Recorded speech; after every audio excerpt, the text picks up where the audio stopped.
Hey, Mr. Clash here with another what is the best army to beat the base video, and today we're going to have a look at this little Town Hall 9.5 thing. Now, firstly, I want to cover hogs and air. Now, you've seen I'm coming in with air, so I'll explain why hogs.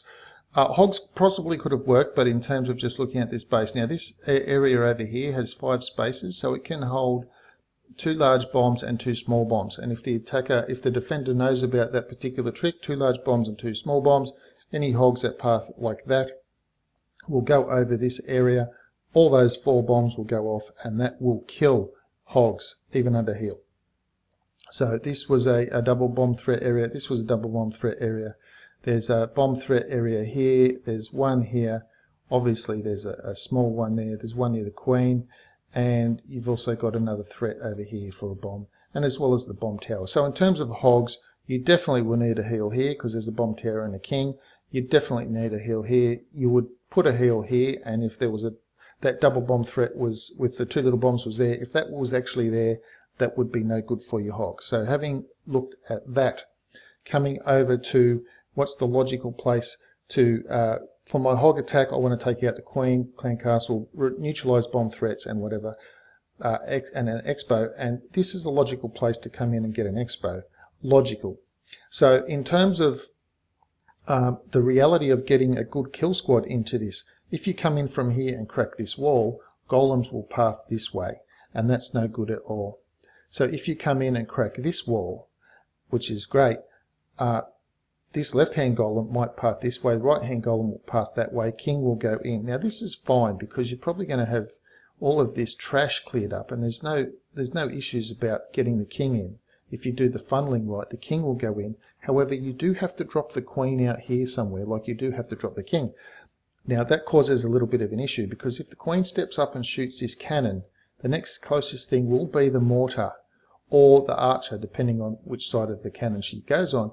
So if it's the mortar, she'll step over to shoot the mortar from here. Then the next closest thing from the mortar is probably going to be the wizard tower, and there she goes. She starts walking. Now, if you've come in from this side, she steps up, she's outside, she shoots the cannon. The next closest thing to her will be the archer tower, and she goes walking. So getting the queen in from that side was going to be a little bit difficult, and the big issue about not getting her in from that side was that the king would would come in, hit this area here for the gold mine, take it down, and you can see the clan castle radius, and the clan castle would come out just as he's triggering onto the queen. The queen would shoot him, he would go and aggro her, and there's no queen, you don't have a queen, and it's very hard to get your wizards to funnel in through this as well on this sort of slopey thing. So coming in from that side was not really going to be an ideal thing for hogs, and coming in there. So this is the logical thing here, and of course your golems will go that way, and the king will probably aggro onto the queen this way, and then he'll do whatever. He might jump back, or he might go this way. There's no telling what the king will do, especially if there are skelly spells involved.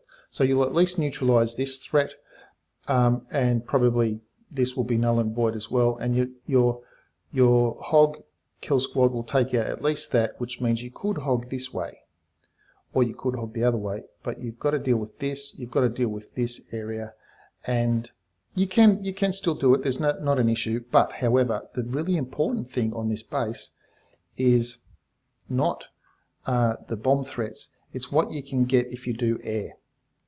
So if you come in from here, obviously coming in from here from hogs, for hogs, it presents the same problem with airs with bowlers. Bowlers coming in here will path this way, and that's not where you want them to go. So to me, the easiest way to get it, this where the jump spell will do, is to go golem, golem, and then come in from the top, jump spell down here. Bowlers will take all of this out, and if you're lucky, you'll actually get 3 air defenses down, both sweepers and an expo, essentially leaving this base totally vulnerable to air. All of this will go down to your kill squad. Yeah, probably should get the archer as well. That will all go down to your kill squad.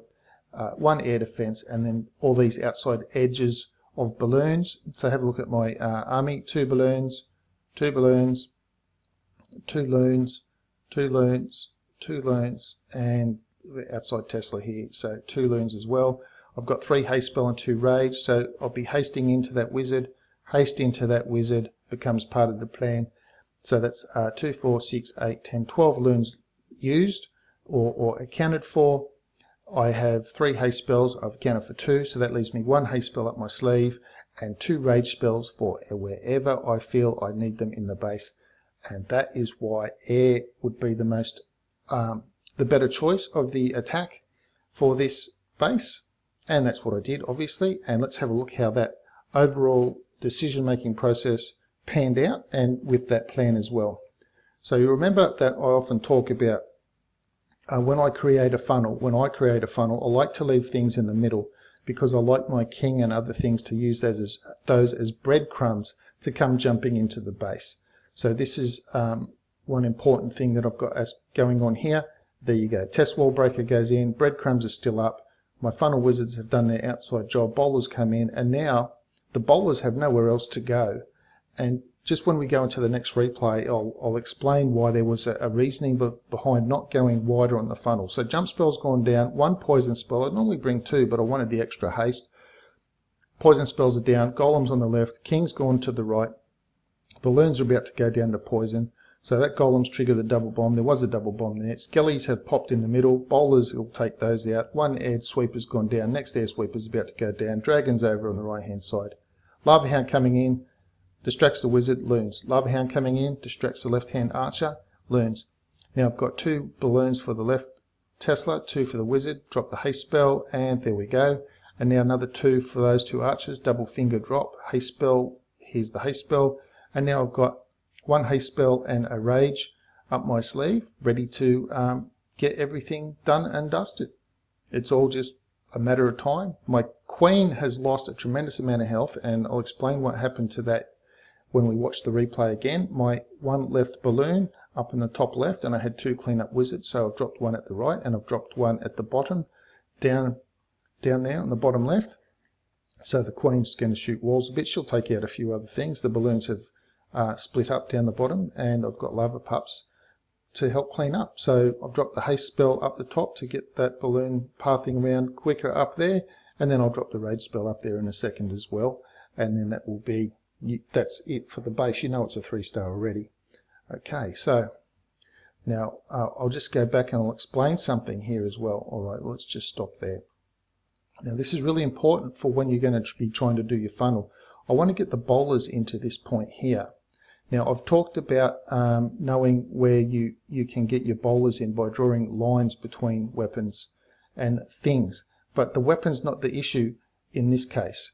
What the issue is to get the bowlers into there actually are the trash buildings on the outside. So this is where I want the bowlers to go. And then from there, I want them to stay in. So if I don't get rid of this army camp, you can see that I need to get them to that cannon. They need to be deployed here. But then if I get rid of that, everything up to there, I can't deploy them in this little thing. So I need to create a wider and wider funnel. So in terms of looking at outside trash, now is where I'm actually comparing where I need to get taken away. And this gives me that whole area inside here. I can deploy bowlers. They will go to the cannon if I take this away and I take this away. This will be my breadcrumb to go like that, straight in. And if I take this away, then this line becomes down to here. So it even goes out wider, and this one becomes down to here if I take that away. So I have this very wide area that when the bowlers come in, they won't be tempted. If I left this lab up, they want to go to the wizard, and then that goes down, wizard goes down, and then they might go, we'll just keep walking. So this is the sort of mindset that I use for getting my bowlers to path in. Okay, so having said that, let's have a look at this second replay, so you can actually see how that actually came into, how that affected the actual game. So the wizards on the right take out the lab and the army camp. Now there's no way the bowlers will path around over there. The wizards on the left take out the gold mine and the pump. So now there's no way the bowlers will path there, and I've left the middle things for breadcrumbs. So the bowlers, my king and archer queen, can all come in straight onto that cannon as breadcrumbs. So there's no problem about getting the bowlers in. You see, they wanted to go over to the wizard a little bit, but then the next, see, because that lab wasn't there, the next thing was actually inside. and that's why they rerouted back inside. So it's just a matter, with bowlers are really tricky to path, so you've got to be careful with your pathing. The king's pretty easy to path if you get the fundamentals right. Okay, so that my king's gone over to the right hand side, raged. He's taken out that whole box by himself. So now my lava hound's coming in. My queen, she's just sitting there. There's nothing shooting at her. All those inside weapons are done. I've got an expo that's targeting the bowlers, so they're not targeting the queen. And now that expo killed the bowler, it's on to the lava hound. So I have nothing. My queen is sitting there, full health, and I'm just looked at her health going, yeah, I'm looking at raid spells. And now I'm looking around where to drop a balloon. Now look at my queen.